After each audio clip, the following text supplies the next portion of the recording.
We have passionless leaders. Today we elect people into position. Yet, there's no burden and feeling and empathy for the people. Look at the killing in Plateau State. Lives have been lost. Thank God for our security operatives. But that's not enough. In a country where we should be enjoying the fruit of the mineral resources God has given us. Look at the killing in Benue. Look at the killing in the eastern part of our country. People can no longer go to their farm. Christians are murdered in cold blood. People are being kidnapped. Our leaders must do better. Every politician in this country, God is watching you people. While you are busy preparing for 2027, you should remember we elected you to give the dividends of democracy to the people. In a country where our citizens can no longer close their eyes. Spain! The killing in Plateau is condemnable. We can do better than this. Rather than jumping from one political party to another, please help the poor masses of Nigeria. This inter-party politics is not what we need. Give us the dividends of democracy. We voted you people into power. For these reasons you campaign. Why is the song of decamping from one party to another important as giving the dividends of democracy to the masses and the poor? People can no longer travel by the road. I don't blame our security operatives. I don't blame them. It's overwhelming. And hear me, when there is no political will, there will be no security will.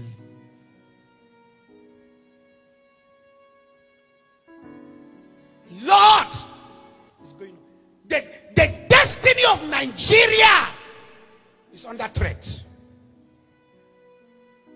And we need to pray for this country. The youth are never the problem of this country. And I give credit to the youth of this country. And do you know why? When you see, the reason why we have a lot of youth becoming bloggers is because they don't want to steal. So they are now turning everything to blogging. So that they can get monetized and be paid the peanuts that we get on social media. Nigerian youths are hardworking. So if they carry you to blog you, they need money. Is it not better than carrying pistol to arrest you and collect money from you? The reason why we are having an increased level of unqualified journalists and bloggers is because Nigerian youth have resorted to where they can make money and at least not commit crime. So everyone is a blogger. Even what they do not blog, what they should not blog about, they will blog. You will even see an husband and wife doing blogging, creating content. There is no country that the youth are very patriotic like Nigeria. Even under provocation, they still cast restraint on their attitude and color. They might not be perfect, but Nigeria have one of the most sensible youths. If deployed, if channeled at the right channel and given all that we need, we can become the giant of any nation or continent. Nigeria. Highly intelligent, highly vibrant youth, but no engagement. The only engagement we have is during political campaign. Our politicians want to turn some of our youth to thugs. And after that, they go back again to their palace. And after 4 years, they engage them again at the street. Youth of Nigeria, wise up.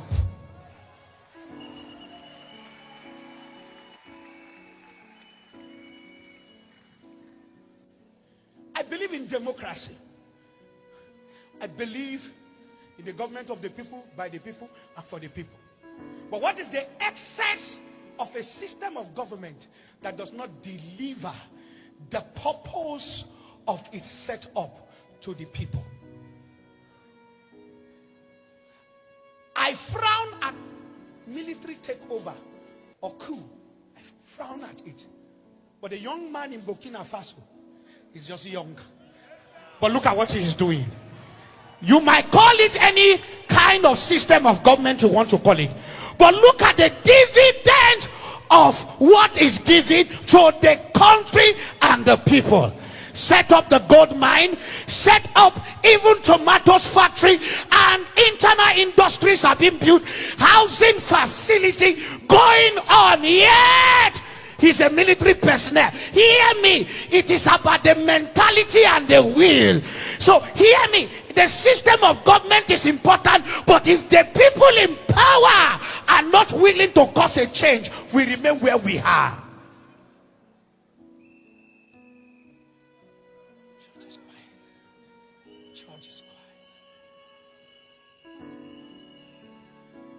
So many destiny tied down in a country that is great.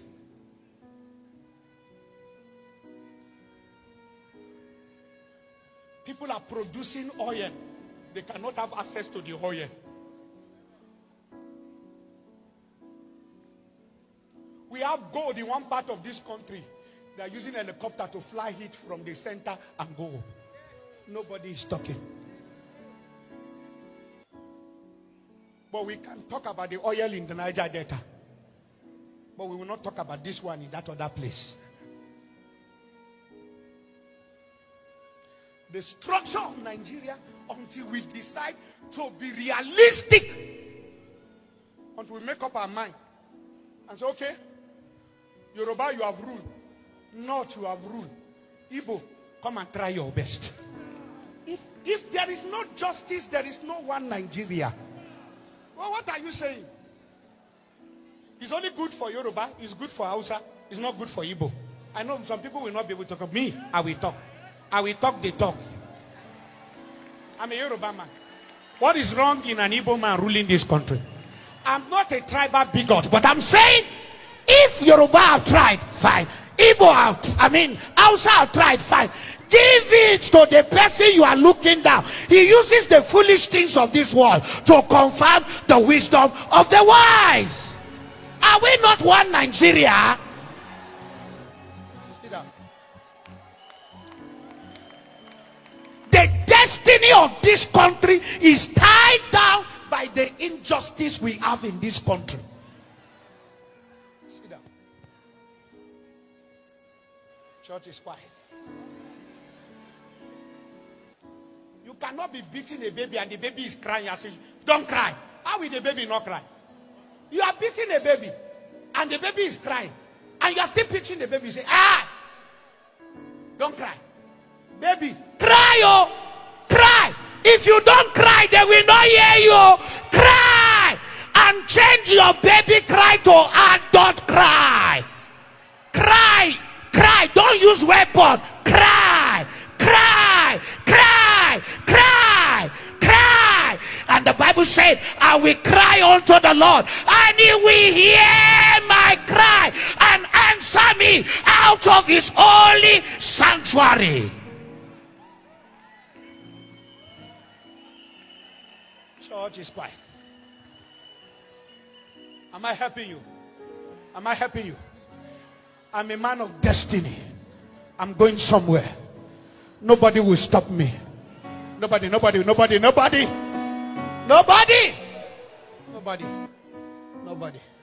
You can't stop me. This is my destiny. You can't stop me.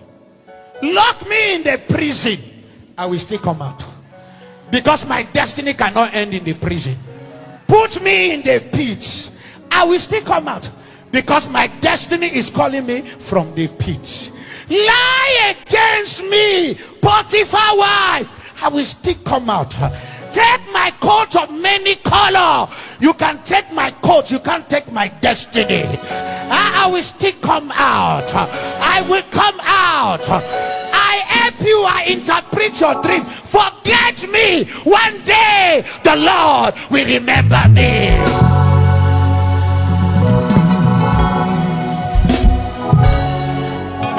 refuse to die can kill me. You can kill me. You can torment me, persecute me, but you cannot kill me. I say you can't kill me.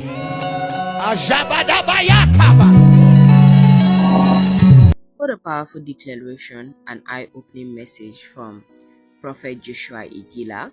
As you all know, I've been saying this thing that 2027 is just around the corner, and a lot of politicians are decamping from one party to the other.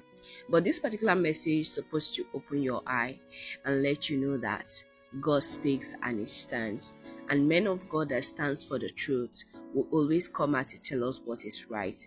At the end of the day, it's left for us to take matters into our own hand. There's a particular statement he made in this particular video that actually got my attention. He said, if you have been crying a baby cry and nothing has been done about it, please cry adult cry, and don't be ashamed of crying. Don't be shy of crying that they go see my 32 teeth finish if I start to cry. So this thing, we need to actually sit down, analyze a lot of things. And sometimes some people will say, because he's supporting this particular any group, because he's supporting this particular politician, that is why he's coming out to say what he's saying. But that is not the truth, and that is not how it works. So please, I urge each and every one of us out there to please take these things into consideration and actually apply a lot of common sense to what is happening in Nigeria. Moving from one location to another is no longer safe. Moving from one city to another is no longer safe. Instead of traveling from one state to another, it's not safe. But our politicians are not doing anything to actually help us, the citizens of Nigeria. You want to talk about our mineral resources? Nigeria has good. Nigeria has oil. Nigeria has a lot of mineral resources that I cannot even mention right now. If I want to start, we will not live here. But Nigeria is one of the most corrupt country and poor, one of the poorest countries in Africa. And tomorrow we want to raise our shoulders and say we are the giants of Africa, we are this, we are that. But my dear brothers and sisters, let's be wise. Make we no dey river make soap enter our eye this time around. Let's take matters into our own hand, irrespective of the ethnic group you're coming from, either Hausa, Igbo, Yoruba, Efik, any tribe that you are in Nigeria. Please apply common sense. Don't let anybody use you because of 50,000 naira at this point. Within a couple of days, 50 naira is gone, and you go through hardship for the next 4 years, just like what we are going through. A lot of people came out to cast their vote, but a lot happened during the 2023 presidential election, and we'll find ourselves in this condition. But we didn't come out in number to actually say that, oh, this thing enough is enough.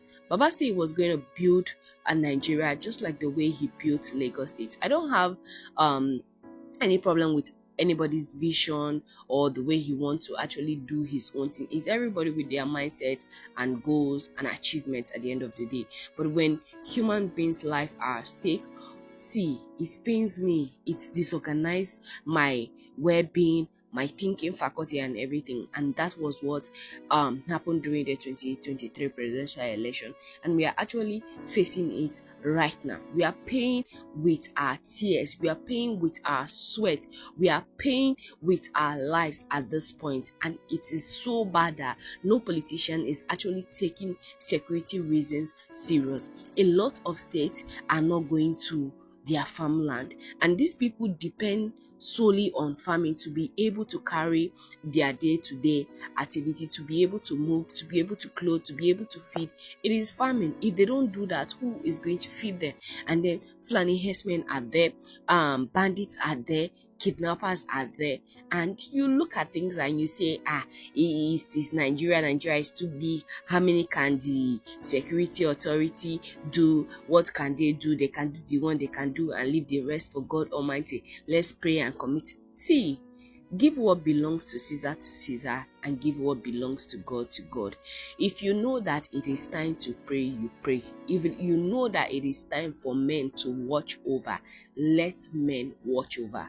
And you don't come to actually quote Bible scriptures and say that it is God that is the father of all things, it is God that can control, it is God that can say command peace and there will be peace. They can actually do the one they can do and leave the rest for God. You can do everything, not leave everything for God, because it has been God that has been protecting us. Even God says in his words that we should go to the world and multiply, and whatever we say, so shall it be at the end of the day. So if you really want to tighten security reasons in Nigeria, in different states, in different locality and communities, you would do it at ease. We have everything that it takes, but our security, our soldiers and police are being paid peanuts. So how do you think somebody is going to risk their life? How do you think somebody is going to put their life at stake to protect other lives and property when their life doesn't matter anything or worth anything if they are alive? So if they are gone, what is their family going to eat? Let's be wise this time around. Let's open our eyes this time around. And please, if you've not subscribed to the YouTube channel, kindly pause this video at this point, subscribe, comment, like, share, and also don't forget to turn on the post notification to get notified so that whenever we upload a new video, you'll be the first to be notified easily. And if you're a returning subscriber, I want to say a very big thank you. Thank you for always tuning in, and thank you for always watching our videos. God bless you as you do that all the time. And please help me share this video. This video needs to get to everybody in Nigeria and beyond, because this is what we call the hard truth, the gospel truth. I wish a lot of father figures in Nigeria that will say these are our spiritual fathers will actually come out to say the truth like the way this man has been saying it. See, one thing where I like about Prophet Joshua Iginla is that he will say what he can say and leave the rest for God and put everything in the hands of God, but he will actually come out to speak his truth. Because these politicians, at the end of the day, they have soldiers, police guiding them, and some private agency that deals in security reasons guide them. Their cars are bulletproof, their house, the glasses in their house are bulletproof. It's you and I that suffers it at the end of the day. They do not care about us, but right now they are going to become our best friends. They will come to the streets to drink akamu with us, to eat mama put with us, just to tell us that we are one, we are the same, there is no difference. Forget about shape, size, color. Whether you are purple, white, pink, we are all the same. We are one Nigeria. My dear brothers and sisters, let's remove that idea, that scenario from our head and say that we are one. We are not one. We are not equal. There are class and we are the bottom class. So our voices and our vote matters at the end of the day. So let's do what is right. Let's help ourselves, because they say heaven help those who help themselves. So if we don't help ourselves this point at this time, we'll just cry for nothing at the end of this 4 years. We will start another 4 years and we will not know where we are going. But if we really want change, there will be a lot of change. And I've noticed one thing with Nigerian authorities and individuals that will want to silence those voices that are trying to make a change in the system. They wouldn't want to hear it. You want to look at the life of Mazen Nandikalu. You want to look at the life of Very Dark Man right now. I know a lot of ladies don't buy his idea when he was starting, but this guy is actually doing the most right now. Do you want to see how many girls he rescued? Over 1,000 plus girls. See, a lot is happening, a lot that this guy is doing to make a change in Nigeria, but a lot of people, forces are rising to just say, we want to silence this man, we don't want him in existence, we don't want him to say what he's saying. Enough is enough. Let's be wise this time around. Let's not say because of these people, the kind of money they give us, or because they belong to our tribe, or because they belong to our religion, so let's do and support them no matter what. Na person they cover in own person shit. This time around, it don't rotty, it is smell. So moku come out, come talk about and make a change. Let's make sure that our voices hold water this time around. This politician don't begin play their mago game. This one they jump from this party, go this party. This one they jump from that party, they go this party. Say, this one doesn't favor me. It doesn't do. I can't do the most. Now lie. They want office. And if the ruling party is in power, they feel like they have all the strength in this world. They can do everything doable. So they want to go there so that they can give them appointments at the end of the day. And when they give them minister of road, minister of education, minister of communication, minister of this, they squander the money. See, the project for 2025, it has been given, but what has been done? Our roads are so bad. There is no electricity. There is no good communication at the end of the day. And our education system is so bad. Go and look at children in communities. The classroom is leaking. They are sitting on the floor. And tomorrow you say, these things are things that we can actually do to help ourselves. These things are things that we can actually do to make Nigeria a better place. The position that you've been, have you made that particular community or that particular area or locality a better place? Is it none that you're going to do? Let's make sure that we bring out someone that will actually put people on seat in power, that will do the most for us. Honestly, right now, Ghana, it's my to-go country right now. No, Ghana is something that I use an example as a case study for Nigerian politicians and the citizens of Nigeria, because John Mahama is doing the most right now. Go and look at the promises he made, that in 100 days in office, this is what he's going to do, that is what he's going to do. And he was able to achieve these things with ease because he has the right support from the right people that he appointed into office. If you're not doing the most, I remember there is this thing that he did, and he asked all his appointees to state their what did they say I should call it? Oh, why is this word escaping from my mouth? Asset. And some of them that refuses to do, he says that they will not be paid for 3 months, and then he's asking a lot of all his appointees to forfeit 1 month of their salary to support the Mahama waiting healthcare that he wanted to do to help the healthcare system. Because a lot of foreign aid that we always look up to them, they want to remove all African countries' name from the aid, like this HIV aid and something that they normally bring all this vaccine. They say it's too much, they don't want to do it again. Donald Trump, so you're not new. These things are things that, see, we need to open our eye. We have what it takes to actually help ourselves, put ourselves in that position that we'll say that, okay, we are okay where we are okay with what we are doing. They say enough is enough. A word is enough for the wise. So please make people who get here made it here, and please help me share this video for all social media platforms. God bless you, and I'll see you soon.